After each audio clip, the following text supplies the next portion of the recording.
عبادت وہ ہے جو نبی اکرم نے بتائی ہے. اب ہم سوچیں گاؤں میں اب مسجدوں سے کتنی چیزوں کا اعلان کرتے ہیں.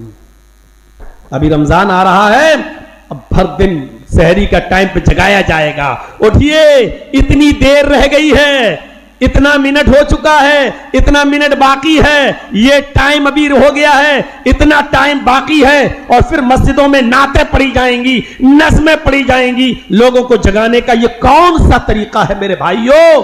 ذرا غور کرو کہ مسجدیں اس لیے نہیں ہیں. اللہ کے نبی کے زمانے میں سحری کی صرف ایک اذان ہوا کرتی تھی, جو جائز ہے وہ آپ دیں گے نہیں. فجر کی اذان سے پہلے تہجد کی ایک اذان ہوا کرتی تھی. اگر آپ کے ہاں ہوتی ہے تو فبہا, بہت اچھا, نہیں ہوتی ہے تو آپ کو بہت عجیب سا لگے گا کہ لو صاحب ایک اور اذان دلوانے لگے ہیں. لوگ ایسا نہ ہو کہ تہجد کی اذان کے وقت فجر کی اذان سمجھ کے سحری کھانا چھوڑ دیں کہ یہ تو اذان ہو گئی فجر کی. لیکن جو سنت ہے وہ یہ ہے کہ اللہ کے نبی کے زمانے میں سحری کی اذان ہوا کرتی تھی, تہجد کی اذان ہوا کرتی تھی. اور آج بھی اگر آپ سعودی عرب کی سرزمین پہ چلے جائیں اور کبھی بھی عمرہ کرنے کا موقع ملے تو رات میں وہاں ضرور عمرہ کیجئے گا. فجر سے پہلے 1-1.5 گھنٹہ پہلے وہاں تہجد کی اذان ہوتی ہے. تہجد کی اذان آج بھی دی جاتی ہے وہاں پر. سعودی کی مسجد میں, خانہ کعبہ میں, مسجد نبوی میں اور مسجد حرم میں خانہ کعبہ میں. تو عبادتیں وہ ہیں جو شریعت نے ہمیں بتائی ہیں. عبادتیں وہ نہیں ہیں جو ہم عبادت سمجھ کے کر رہے ہیں. سوچے ارے رات میں جاگنا کتنی اچھی عبادت ہے, لوگوں کو ہم جگا رہے ہیں فجر میں کتنی اچھی, ہم لوگوں کو سحری کے لیے اٹھا رہے ہیں کتنی اچھی عبادت. ارے میرے بھائیوں, یہ روزہ تمہارے اوپر فرض کیا گیا ہے, یہ تمہاری ذمہ داری ہے کہ کیسے اٹھو گے. آپ اس کو اٹھانے کے لیے آپ کسی کو متعین کرو گے؟ کوئی متعین نہیں ہوگا. رمضان کے روزے ہمارے آپ پر فرض ہیں, ابھی ہماری ذمہ داری ہے. نماز ہمارے اوپر فرض ہے, اب نماز کے لیے کوئی ہمیں گھر سے اٹھا کر مسجد تک لے جانے کے لیے کوئی آدمی متعین کرو گے اور آپ یہ کہو گے صاحب ظہر کا جب وقت ہو تب مجھے بتا دینا, اور اس کے لیے کوئی آدمی نوکری پر رکھو گے کہ مجھے 5 وقت کی نماز کے بارے میں خبر دینا. ارے نماز آپ پر فرض ہے, اس پر بھی فرض ہے, اگرچہ وہ آپ کا نوکر ہے لیکن نماز اس پر بھی فرض ہے. بلکہ نماز کے وقت آپ کو اس کو اجازت دینا پڑے گی, بیٹا نماز پڑھ کے آؤ, جاؤ تم بھی نماز پڑھو, کیونکہ نماز تمہارے اوپر بھی فرض ہے. اگر وہ آپ کا ملازم ہے تو آپ کو یہ کٹوتی کرنا پڑے گی. نماز کوئی معمولی عبادت سمجھ رکھی ہے آپ نے, روزہ کوئی معمولی عبادت سمجھ رکھا ہے آپ نے. میرے بھائیوں, نماز ایک ایسی عبادت ہے جس کو کسی بھی حال میں کسی بھی صورت میں معاف نہیں کیا گیا ہے, کسی بھی صورت میں اس کو ہٹایا نہیں گیا ہے. اس میں رخصت تو دے دی گئی ہے, سہولت تو دے دی گئی ہے, لیکن معافی نہیں ہے. نماز کے لیے وضو بنانا ضروری ہے, لیکن پانی کے ٹھنڈے ہونے کی وجہ سے آپ کو بیماری اور بڑھ سکتی ہے, تو آپ پانی کا استعمال نہ کریں لیکن تیمم کر لیں. لیکن نماز پڑھنا ہے, کھڑے ہو کر پڑھنے کی طاقت نہیں ہے تو بیٹھ کر پڑھنا ہے, بیٹھ کر نہیں پڑھ سکتے ہو تو لیٹ کر پڑھنا ہے, لیٹ کر بھی نہیں پڑھ سکتے ہو تو کروٹ سے پڑھنا ہے. اور کروٹیں بھی لینے میں بے چینی ہو رہی ہے تو اپنے ہونٹ ہلا کر وہ دعائیں پڑھنا ہے, اور نیت کرنا ہے کہ یہ قیام ہے, اللہ اکبر, اور قیام کی دعا پڑھیے. پھر آپ نیت کیجئے لیٹے لیٹے کہ ہم کو اب رکوع کرنا ہے, دل میں نیت کر لیجئے اور اللہ اکبر کہہ لیجئے اور سمجھ لیجئے کہ ہم رکوع میں ہیں. اب آپ رکوع کی دعا پڑھیے, پھر وہیں لیٹے لیٹے کہیے سمع اللہ لمن حمدہ, اور دل میں یہ خیال کیجئے کہ ہم رکوع کے بعد کھڑے ہیں. دعا پڑھیے اللہم ربنا ولک الحمد حمدا کثیرا طیبا مبارکا فیہ. اس کے بعد آپ دعا نیت کیجئے ہم سجدے میں جا رہے ہیں, اور لیٹے لیٹے کہیے اللہ اکبر. اب آپ سجدے کی دعا پڑھیے سبحانک اللہم ربنا وبحمدک اللہم اغفر لی, یا سبوح قدوس رب الملائکۃ والروح, یا سبحان ربی الاعلی. آپ پڑھیے, پڑھنا ہے, کسی بھی صورت میں پڑھنا ہے. میرے بھائیوں, نماز کسی بھی حال میں معاف نہیں ہے. آپ اس بات کا اندازہ لگا سکتے ہیں کہ حضرت مریم پر جب لوگوں نے زنا کی تہمت لگائی کہ بغیر باپ کے تو نے بیٹا کیسے پیدا کر دیا, بغیر شوہر کے بیٹا کیسے پیدا ہو گیا, اور یہ عیسیٰ بغیر باپ کے کیسے پیدا ہو گئے. اور حضرت مریم کے پاس اس کا کوئی جواب نہیں تھا, کیونکہ کوئی ماننے کے لیے تیار ہی نہیں تھا. کتنا کہے گی کہ اللہ کا حکم تھا, یہ بیٹا اللہ کی طرف سے ملا, لیکن کون اس بات کو مانتا. دنیا کا اصول ہی ہے کہ میاں بیوی کے رشتے کے بعد بچے پیدا ہوتے ہیں, یہ اصول اسی نے بنایا ہے, یہ قانون اللہ ہی کی طرف سے بنایا ہوا ہے. اور پھر اللہ ہی کسی کو بغیر شوہر کے بیٹا دے دے تو یہ زمانے میں ایک عجیب بات تو ہوگی. میرے بھائیو, حضرت مریم کو بھی ان الزامات کو جھیلنا پڑا اور الٹے سیدھے تانے سننا پڑے, اور لاسٹ میں حضرت مریم نے اپنے 3 دن کے بیٹے عیسیٰ کی طرف اشارہ کرتے ہوئے فرمایا, ارے مجھ سے کیا پوچھتے ہو, اسی بچے سے پوچھ لو. یہ کہاں سے آیا, مجھ سے کیا پوچھ رہے ہو, اسی سے پوچھ لو, یہی تو پیدا ہوا ہے میرے پیٹ سے. کس کس کو میں صفائی دوں, کس کس کو میں بتانے جاؤں. اور میرے بھائیو, کچھ معاملات ایسے ہوتے ہیں کہ جہاں خاموشی بہتر ہوتی ہے. ہر کسی کو آپ مطمئن نہیں کر سکتے ہیں. کیا دنیا میں کوئی بھی ایسا کوئی ایک آدمی ہے جس سے پوری دنیا مطمئن ہو, جس سے سب لوگ متفق ہوں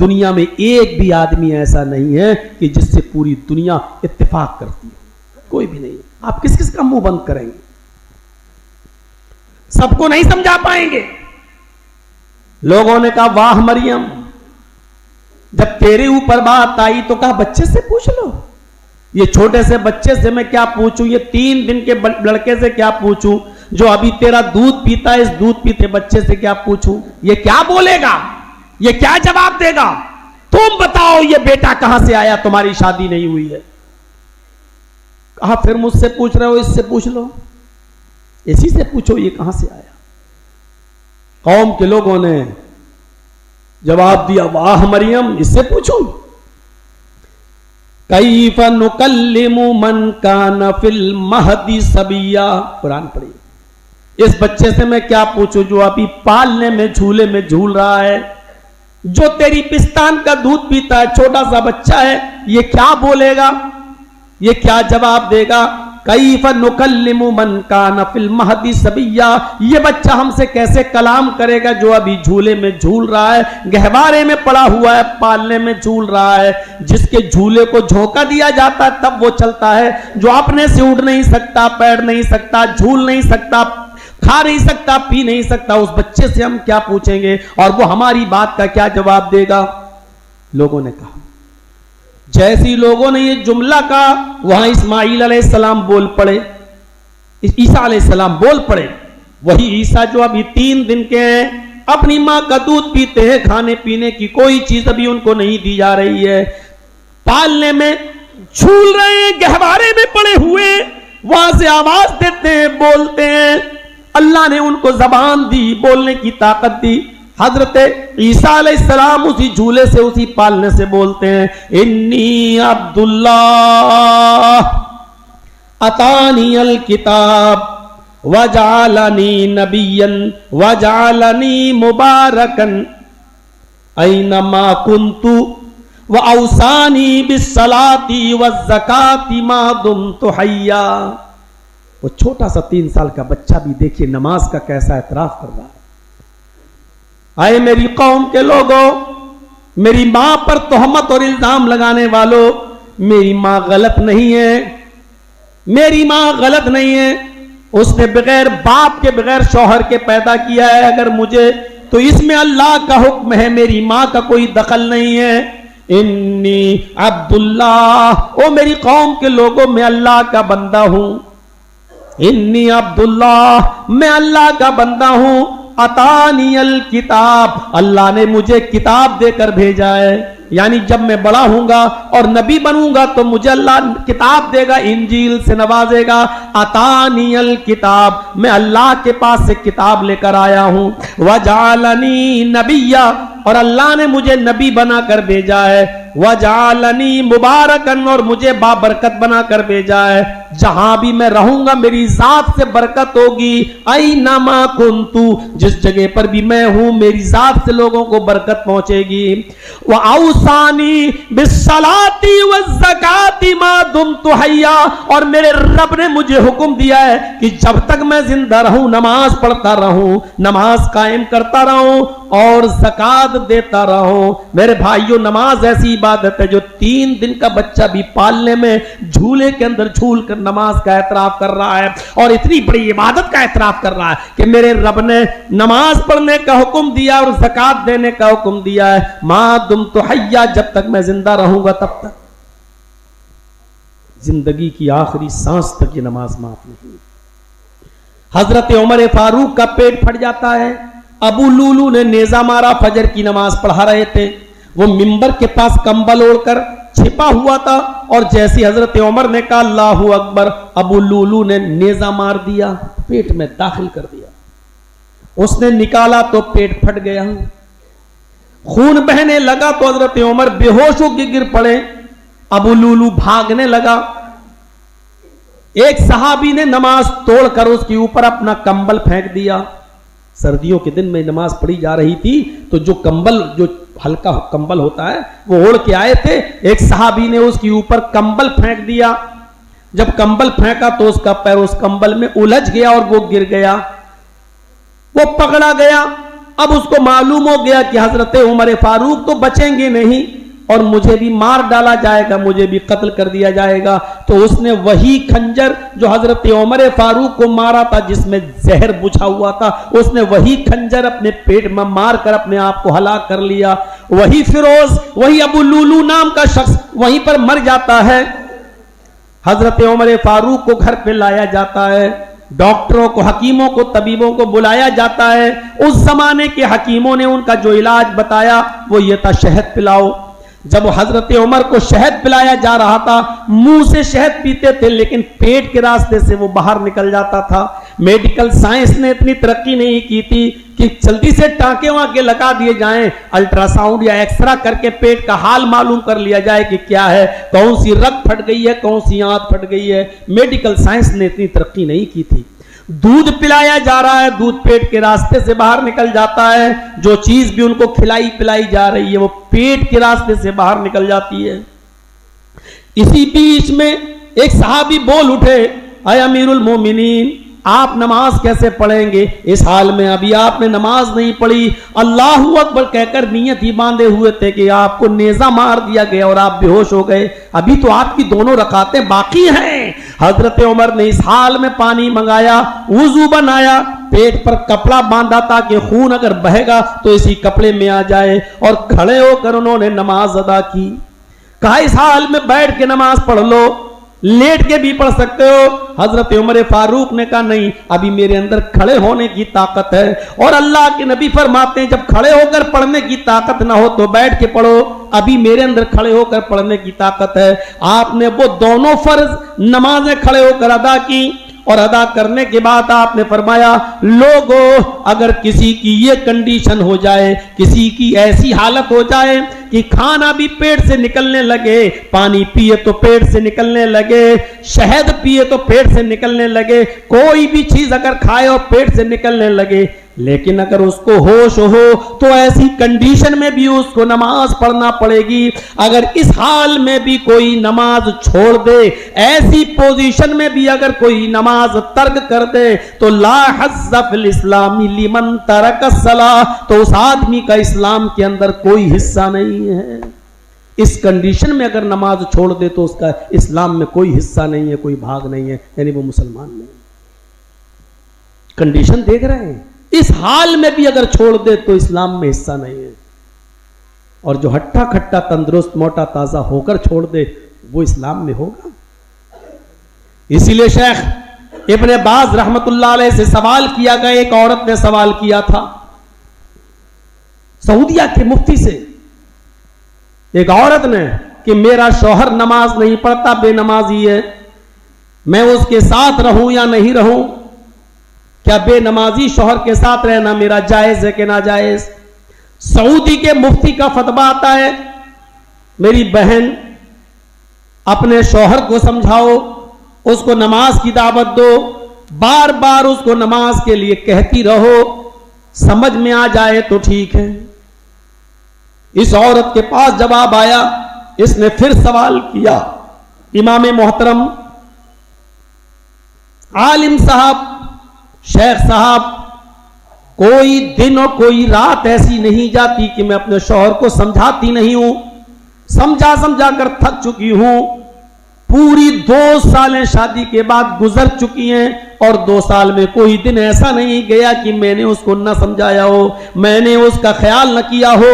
میں اس کو ہر رات بھی سمجھاتی ہوں، دن میں بھی سمجھاتی ہوں، کھانا کھانے آتا تب بھی میں نماز کی طرف اس کو دعوت دیتی ہوں، لیکن اس کے اوپر میری باتوں کا کوئی اثر نہیں ہوتا، لیکن وہ نماز نہیں پڑھتا۔ اب بتائیے، اتنا سمجھانے کے بعد اور 2 سال تک مسلسل سمجھانے کے بعد بھی وہ نہیں مانا، نماز نہیں پڑھتا، اب میرا اس کے ساتھ رہنا جائز ہے کہ ناجائز؟ اب یہاں سے فتویٰ آتا ہے، ایسے بے نمازی شوہر کے ساتھ تمہارا 1 منٹ بھی رہنا حرام ہے۔ تم ایسے بے نمازی شوہر کے ساتھ نہیں رہ سکتی ہو، تم اس سے الگ ہو جاؤ، تم اس سے علیحدگی پیدا کر لو۔ یہاں سے پھر اس نے سوال کیا اس فتوے کو پڑھنے کے بعد، شیخ محترم آپ کہہ رہے ہیں الگ ہو جاؤ، میں اس سے کیسے الگ ہو سکتی ہوں؟ وہ مجھے طلاق دینے کے لیے تیار نہیں۔ 2 سال تک جب اس نے نماز نہیں پڑھی تو میں نے اس سے کہا میں تمہارے ساتھ نہیں رہنا چاہتی، تمہارے اندر اور کوئی کمی نہیں ہے، صرف سب سے بڑی کمی یہ ہے کہ تم نماز نہیں پڑھتے ہو، اور یہ کمی مجھے سب سے زیادہ کھلتی ہے، میں تمہارے ساتھ اب نہیں رہنا چاہتی، مجھے طلاق دو۔ میرا شوہر مجھے طلاق بھی نہیں دیتا ہے۔ اب بتائیے کہ الگ ہونے کی کیا شکل ہے؟ وہ مجھے طلاق بھی تو نہیں دیتا ہے، اب میں اس کو کیسے چھوڑ سکتی ہوں اور کیسے الگ ہو جاؤں؟ ہمیں کوئی راستہ بتائیے۔ وہ طلاق دینے کے لیے تیار نہیں۔ یہاں سے پھر فتوے کا جواب جاتا ہے، میری بہن تمہیں طلاق کی ضرورت ہی نہیں ہے، اس لیے کہ بے نمازی کافر ہے، اور بے نمازی کے نکاح میں مومنہ عورت تو رہنا ہی نہیں ہے۔ جب اس نے نماز چھوڑ دی تو عہد و پیمان اور نکاح اپنے آپ ختم ہو جاتا ہے، نکاح اپنے آپ فسخ ہو جاتا ہے۔ میری بہن تمہیں طلاق کی ضرورت ہی نہیں ہے، تمہارا شوہر بے نمازی مسلمان ہی نہیں ہے، اور جب مسلمان ہی نہیں ہے تو کسی کافر مرد کے ساتھ تمہیں رہنا جائز بھی نہیں ہے۔ بس تم ایک عدت گزارو، یعنی ایک پیریڈ کا انتظار کرو، جب تمہیں پیریڈ آ جائے، مہینہ آ جائے پیریڈ، اور اس سے تم پاک ہو جاؤ، نہا لو دھل لو صاف ہو جاؤ، اس کے بعد تم کسی دیندار لڑکے کے ساتھ، دیندار شخص کے ساتھ تم دوسرا نکاح کر سکتی ہو، تمہیں تمہارے شوہر کے طلاق کی ضرورت ہی نہیں ہے۔ نکاح تو اپنے آپ فسخ ہو گیا ہے، نکاح تو اپنے آپ ختم ہو گیا ہے، کیونکہ تمہارا شوہر بے نمازی ہے، اور بے نمازی شوہر کے ساتھ کسی مومنہ اور کسی پاک دامن اور نیک عورت کا رہنا جائز نہیں ہے۔ میرے پیارے ساتھیوں، اس فتوے کو سن رہے ہیں آپ؟ غور کریں، کتنے لوگ بے نمازی ہیں اور وہ اپنی نمازی عورتوں کے ساتھ رہتے ہیں، اور کتنی نمازی عورتیں ایسی ہیں بیچاری جو برداشت کی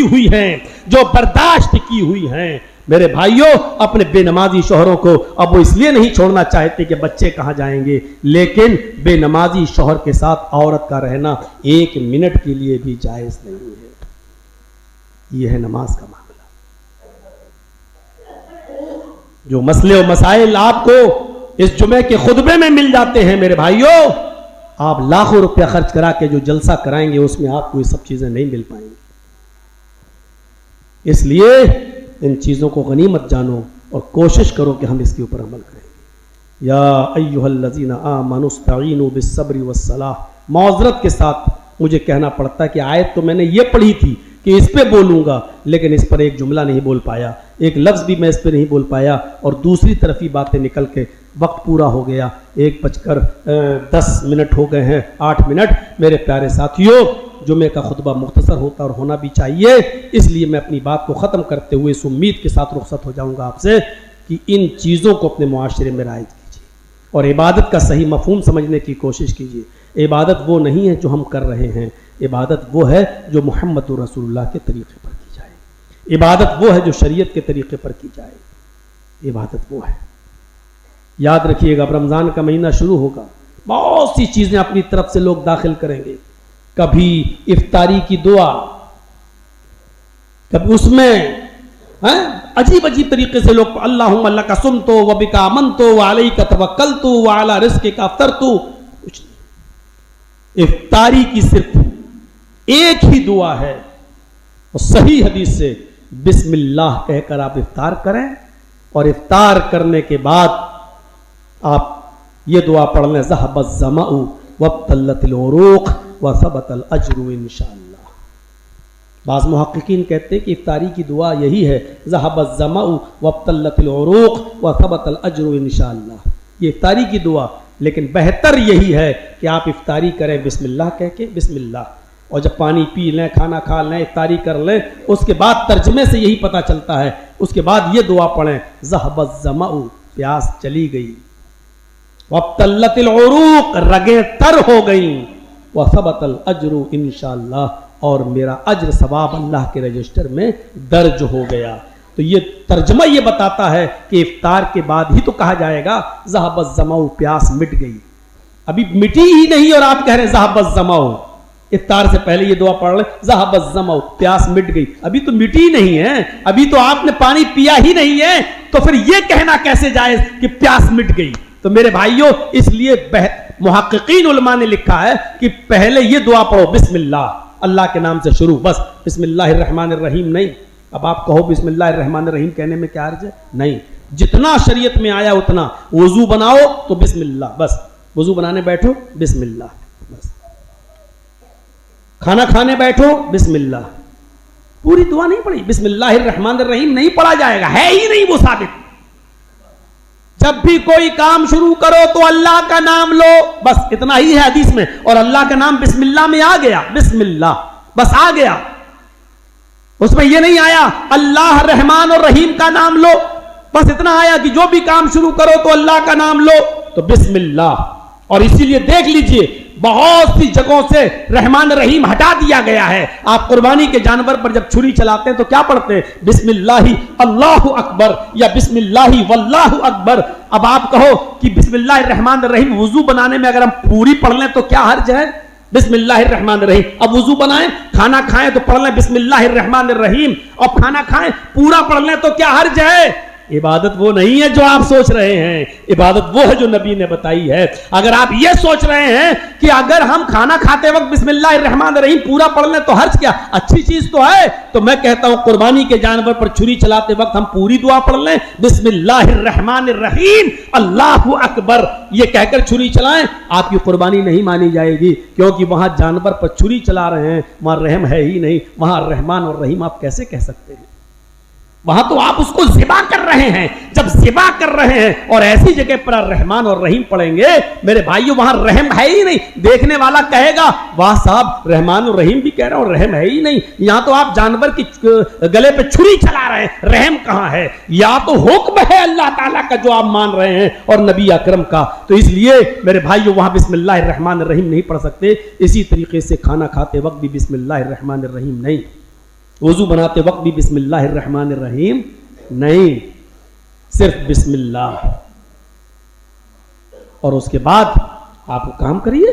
تو میرے بھائیوں جب افطار کرنے بیٹھے تو بسم اللہ، اور افطار کر کے فارغ ہوں تب یہ دعا.